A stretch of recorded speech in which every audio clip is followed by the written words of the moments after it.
Alright, guys, me, David, again. This is the next story in Aberrations. It's one of the two that I somewhat like. This one's called Broken Dream. Alex Ripley was a 14-year-old on a mission. He wanted to be the first African American from his town to become a professional fisherman. Hell, just a pro in general would suffice. The boy spent every minute he could fishing. If he wasn't fishing, he was thinking about it. If he wasn't thinking about it, he was dreaming or reading about it. He did odd jobs to pay for subscriptions to every angler magazine he could find, even some foreign ones. He was well known in every outdoor shop or flea market around town. He bought every reeling rod he could. The shed behind his house was full of reels he had taken apart, repaired, and amalgamations of ones that he had took several parts put together making Frankenstein reels. He was also well known a lot around the local public fishing spots. Most of the adults anglers disregarded his passion. It's just a phase. Give it a month and he'll give up. He had heard it all before. To him, fishing was more than a sport or a hobby. It was an obsession. I will become a professional fisherman, he told them as they laughed. Every year there was a semi-pro bass tournament in Shale County. Alex saved his money for 6 months to pay the entry fee. Since he was under 18, he would have to have an adult join him. His father was disabled and not able to go, and his mother was deathly afraid of water, so he asked around town. No one took him seriously, except for one person. The owner of the small tackle shop that he worked at part-time. Haskell Grant was middle-aged and single. He had opened the shop nearly 20 years before. He was all too familiar with Alex's passion. He had a passion as well. He was a failed writer. He had attempted writing many things in the past, and some of them were actually good, and could have been published and made money, had he ever followed through and finished them. Alex worked part-time for him, cleaning, taking out trash, repairing reels, that sort of thing. Aside from the ponds and stream and lake, Shale County also had a nice trout stream. That's where Alex made most of his money. During the trout season, he would spend days watching the waters. He would take a camera and catalog the different species of insects. He would then sell the pictures to fly tyers. He tied a few himself. They would make lures that matched the local bugs for fishermen. Alex also made his own lures. His hopes was to someday have a signature brand of his own. All pros have their own brand, and I'll have one as well. He had a few prototypes he would use during the tournament. If I can just place in the top 3, then things will change, he thought, and I'll show them all. The next day there was a huge announcement. Hiro Takashi, a professional from Japan, would be attending the tournament. He was the host of Alex's favorite fishing program. Bonsai Bass Fishing came on every Saturday night, and Alex never missed it. He also recorded every episode and watched it every week. Hiro took a relaxed approach to fishing. It's all about having fun and relaxing. If you're tense, you will never enjoy yourself. He was also looking for new lures to try. This is my chance, Alex said excitedly as he rushed home to his workshop. He had recently been working on and perfected a lure that looked like a frog. It looked and swam like the real thing. It had taken him the better part of 2 years to develop it. He had tried it out a few days before at a local pond. He tossed the frog near a clump of lily pads and began his retrieval. The weight, color, and texture were all the same as a real frog. He had caught and studied every species of frog that he could find that lived nearby, being sure to take their picture, note their coloration, weight, and measure them before releasing them unharmed. His first few prototypes had been failures, but he never let that discourage him. As Hiro said in his program, if you make a mistake, learn from it. Use as an example what not to do. Those words spurred Alex forward. He had watched how frogs swam to match the look of his lure. His efforts were rewarded when a massive bass took the hook. He reared back, setting the hook firmly. After a brief battle, he landed a 9-pound largemouth bass. Alex kept a video camera to record his progress. He had shown the video proof to Haskell. Where'd you get that lure? He asked Alex. I made it, he told him proudly. Haskell nodded in approval. You did a good job, he told the boy. Alex's father was worried when he found out. Son, you put a lot of work into that. and I know you intend to show Mr. Takashi, but wait until he's here. Don't let someone know what you had." Frank Ripley knew all too well how greedy folks could be. When he was younger, he had found a box full of Confederate gold coins at an auction. He had stupidly told his uncle about them. His uncle had stolen and sold them. After that, Frank was not a trusting person. He saw how well the lure worked, and he knew what kind of gold mine it could be. Frank felt a surge of pride in his son. If an international sportsman would endorse it, then Alex would be set for life. He had even called a lawyer to inquire as to getting the lure patented. He told Frank to get Alex to gather all his blueprints and notes. "I'm more than willing to help him out," the lawyer said excitedly. He was an avid fisherman as well, and loved largemouth fishing more than any. The opening day of the tournament was warm with just a hint of cloud cover. There was little wind to speak of, and the entire town was excited. 50 teams of two-man crews crowded the local lake. There were fancy bass boats, homemade plywood boats, and even old beat-up flat bottoms. The entire town had come out, even those that didn't fish, to meet Hero. Alex had entered a mail-in sweepstakes once, and he had won a set of lures actually used on the show by Hiro Takashi. They weren't the lures he endorsed. No, they were actually the ones he used on the show. Those were his prized lures. He had them and the frog ready to show Hiro.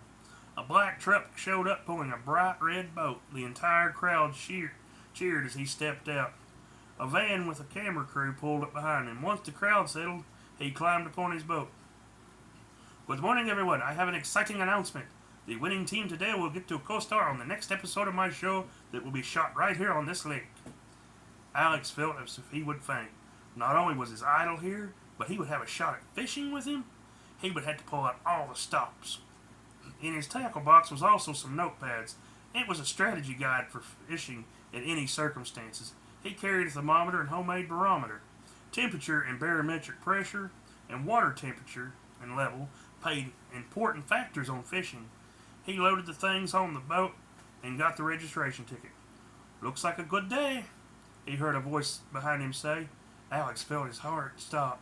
He turned and began to shake. Staring down at him was Hiro. His mouth went dry and he found it impossible to talk. "What's your name, young man?" Hiro asked him kindly. He found his voice and extended his hand. Alex Ripley, sir. I'm a huge fan." Hiro shook his hand and smiled. "Ripley? Are you the one who writes me once a week?" he said, smiling. Alex's face darkened and he nodded. Hiro laughed and clapped him on the shoulder. "I look forward to your letters. And I can say it's because of you I won that last tournament in Omaha. Your insight on water temperature and algae and plankton levels really helped me out." Alex felt his heart swell with pride.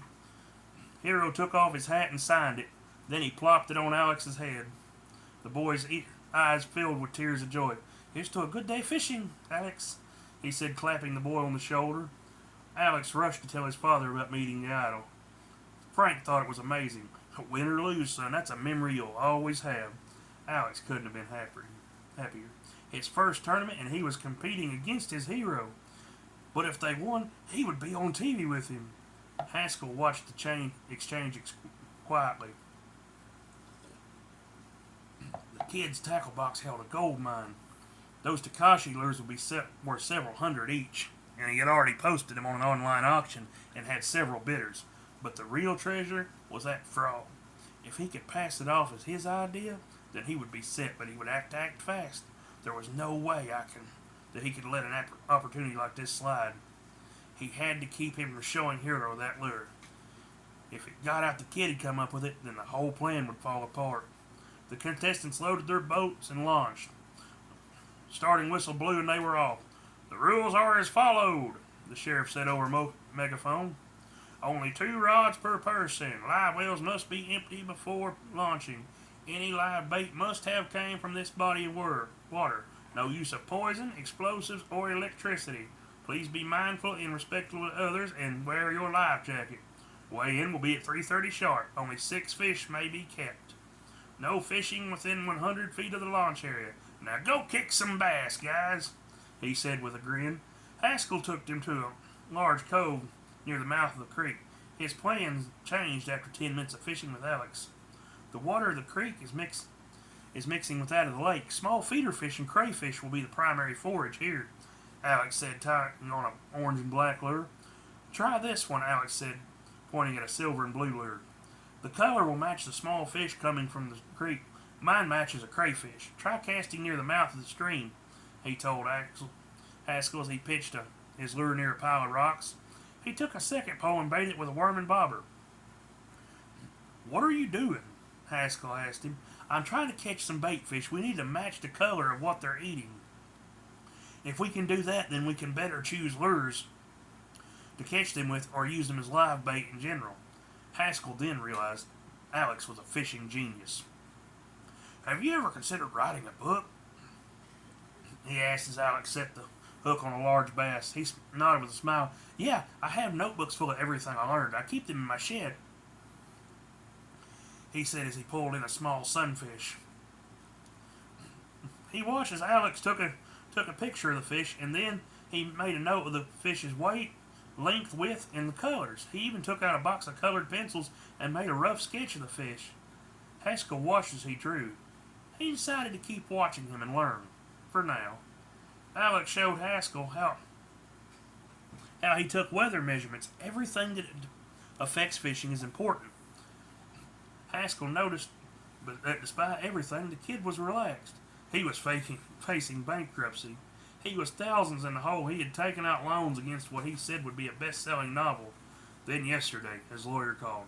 Haskell, you got 2 weeks to come up with the money. If you don't, the bank is going to foreclose on your house and store. He then formulated the plan. Let's try a different spot, Haskell told Alex as he started the motor. I want to see that frog in action, he said, pointing at the tackle box. Alex, unaware of the nefarious plot, was excited. They passed several other anglers, including Takashi. He waved broadly to Alex and held up 3 fingers. Alex pumped his fist in the air. He had Haskell slow the boat down, not wanting to arouse suspicions. Haskell did as asked. How many have you caught, buddy? Hero asked him. We've caught 9 large crappie and 2 bass. Right on, Hero said with a smile. He leaned down and pulled out a pack of rubber gloves from his tackle box. Here, you guys try these out sometime. I'm looking into expanding into panfish, mostly crappie. I need some feedback from good anglers, he said with a wink. Alex couldn't believe it. He had just been given a prototype from Hiro Takashi. He had heard him talk about him on the show, but these weren't even available in stores yet. Whereas he saw a precious gift, Haskell saw another bill paid. These should fetch $1,000 at least, he thought as he caught a pack of his own. He tucked them away and sped off. The spot he chose was a lily pad covered bay that was secluded from the rest of the lake. Alex excitedly broke out the frog. The key is a sharp jerk as you reel, and you can't let the line grow too slack, and the rod has to be kept at a right angle. It has to look natural, he told Alex as he fished. He showed Haskell the proper way to cast it and retrieve it while using it. After a few tries, Haskell had it down. Alex cast near a massive log pile when a massive bass shot from the depths and snatched the lure. He let out an elated whoop as he set the hook. Haskell looked around quickly. They were finally alone. Alex had taught him everything he knew about the frog, and it inadvertently sealed his fate. To set his plan in motion, he knew it had to be done and it had to look like an accident. Alex reeled in a bass and weighed it. It was heavier than the state record. He turned in time for Haskell to strike him with the paddle, knocking him cold. He dropped the fish and fell into the water. Haskell grabbed the poor boy and held him under, drowning him. Sorry, kid, but I got bills to pay, he said as he grabbed the boat anchor and bludgeoned Alex to be sure. The plastic-coated lead smashed his skull, sending shards into his brain. His poor lungs filled with water and blood as his poor short life was ended at the hands of someone he had trusted. Haskell held him under for 20 minutes. When he realized he was dead, he let the body go. He looked down at the bass in the live well and smiled. Then he looked back at the boy and frowned. His guilt soon gave way to greed. He could easily win this tournament. If he was careful and played his cards right, he would be rich. There was a hitch, though. The dead body floating in the lake next to his boat. There were bound to be referees patrolling the lake. He had to make this look like an accident. He grabbed one of the Takashi lures and dove into the water. He hooked the lure on a log and pulled Alex's corpse into the log pile and wedged him under a log. Once he was there, he dropped the anchor. It has to match, he told himself as he set the stage. Once that was done, he began to scream hysterically for help. Instead of a referee showing up, it was Hiro Takashi. "We need to help," Haskell cried hysterically. Hiro saw Alex and dove into the water. With the help of his cameramen, they drug him ashore. Hiro then began CPR while the other man called for help. The sheriff was first on scene. Hiro tearfully attempted to resuscitate Alex. "Come on, breathe. Please breathe," the celebrity sobbed. The sheriff checked his pulse and shook his head. "I'm sorry." Hiro sat there sobbing next to his lost friend. The tournament ended early and Haskell was questioned. He wanted to fish that cove, and he said he had a lure that Mr. Takashi had given him. On the third cast, it snagged under a log. I told him to keep the life jacket on. I told him it was dangerous. I told him Mr. Takashi would give him another one, but he had to have it back. He took his life jacket off and went in after it, Haskell said, beginning to cry. "How do you explain the head wound then?" the sheriff asked him. "I tossed the anchor in trying to give him something to hold on to. I saw he was struggling in the log pile. I must have hit him." "And the cuts on the life jacket straps?" they asked him. He shook his head. "You know how Alex was. He bought that thing at a rummage sale. It was in rough shape to begin with. Everybody knows he bought things like that all the time. I offered to give him a new one, but no, he wanted to earn one." Everybody knew Alex and knew how proud he was and how hard-working he was, so his alibi held up. Haskell thought he had pulled off the perfect murder, but Alex's habits would be his undoing. Hiro Takashi postponed his departure for several days. He paid for Alex's funeral and even spoke at it. "Alex was one of the biggest fans I had. Every week I received letters from him. At first it was weird, but soon I came to count on them," he said tearfully, pulling a folded envelope from his pocket. "I received this 2 months ago when my father passed away. It was a sympathy note from him. My biggest regret is I never wrote him back. God, how I wish I had. But I was always so busy. Alex Ripley was an angler among anglers.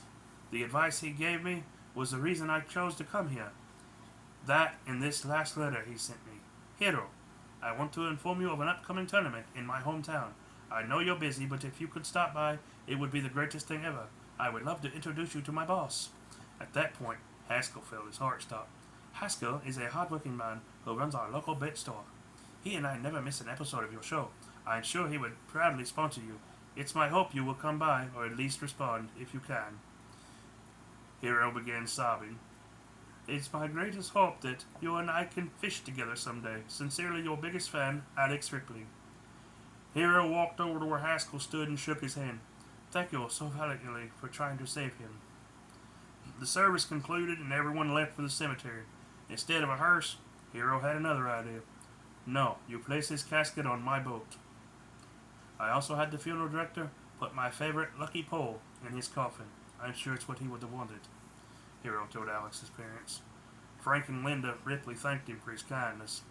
Haskell volunteered to use his tractor to cover Alex's grave. "It's bad enough I let him down. Please let me do this," he said tearfully. Everyone simply thought he was being kind. He waited till everyone was gone, then he popped the coffin open and stole the fishing rod and the memorabilia that Takashi had put in the coffin with him. "This all fetched me enough to pay my loans off," he said with a sinister grin. 3 days later, Haskell made his move. He caught Hiro as he was leaving town. He pushed aside his guilt and asked him for a favor. "I'd like to show you this," he said, producing the frog Alex had made. He lied and told Hiro it had been his idea. "I had Alex catch frogs for me, so I could study them."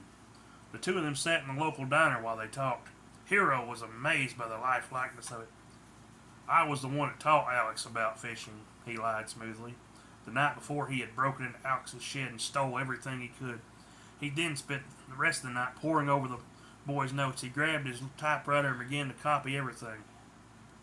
"Getting Real About Fishing is the working title of my new book," he said, showing Hiro the manuscript. Hiro, still grieving for Alex, Didn't give it a second thought. The door opened and the sheriff came walking in. His eyes were red and he looked angry. "Haskell Gray," he growled, pulling out his cuffs. "What's this about, Harvey?" he asked, laughing nervously. "You are under arrest for the murder of Alex Ripley." Hero Takashi looked at them shocked. "This is a mistake." Frank Ripley walked in behind him with a beat-up laptop. He set it on the table and opened it. The entire diner fell silent. The screen came on and he pushed play. They could see Alex. Haskell felt his mouth go dry as Frank clicked play. "Hey guys, this is Alex Ripley here, and I'm here to showing off the new and improved final version of the Ripley Toad." The video showed him using the frog lure. "This proves nothing," Haskell protested. "The lure was my idea." "The hell it was!" Frank screamed, punching him in the mouth. He stumbled backward, spitting out blood. Alex spent years working on that lure. He videoed everything when it came to his work. He kept notes on it all as well, he said through gritted teeth. "It's over, Haskell," the sheriff said angrily. "We searched your place and found everything." Hiro Takashi stood there in disbelief. "You killed him? You killed Alex? Why?" "Haskell here is facing foreclosure on his home and shop," the sheriff said angrily. You killed that brilliant boy for money?" Hiro asked angrily. I would have paid easily. I would have paid it to keep you from killing him. I had been planning on asking if I could advertise and maybe do weekly shows advertising your shop," he said. Haskell ran for the door. He had no plans of going to prison. It was well known he kept a loaded shotgun in his truck. Haskell made it just outside and jerked the door open, his hand on the gun, when Harvey put a slug in the back of his head. His body jerked and blood splattered the faded paint on his truck. He fell dead with the Ripley Toad in his hand. And that was Broken Dream, another story from Aberrations.